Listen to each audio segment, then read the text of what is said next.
Hello and welcome to the debut show of Bloody Well Hot for the Meaning of Words.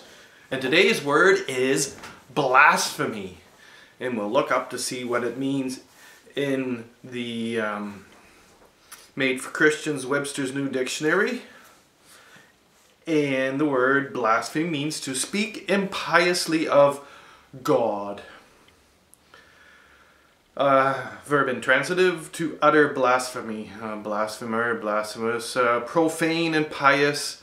Blasphemy, profane, speaking contempt or indignity offered to God.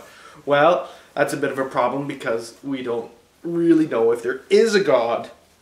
So, I talked to an alien and asked her, well, what do you think blasphemy means? And she said, blasphemy is to speak out against the random, brutal, suffocating laws and creeds. Her handwriting isn't very good. Creeds of tyrannical dictatorship, often resulting in a slow, painful death only to be reborn into eternal torture. So that's probably what she learned from reading religions. And so the question is blasphemy wrong or is it dangerous? And the answer is no and yes. It is dangerous because the tyrannical dictators seem to have control of the armies.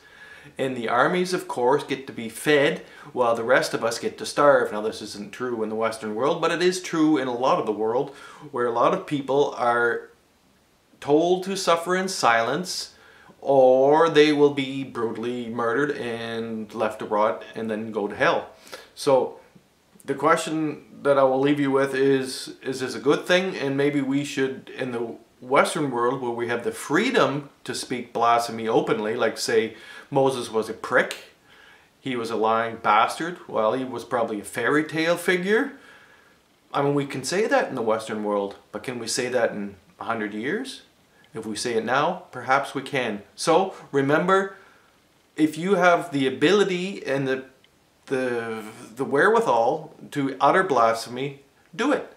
Blasphemy is a lot of fun if you do it correctly. And remember, all religion is bullshit. It's all based on fairy tales, based on fairy tales before it, based on fairy tales before it, based on suppositions obtained by ignorant human beings looking up at the stars and wondering what the hell's going on. And that question hasn't actually been answered yet. So what the hell's going on could be one of your questions to answer.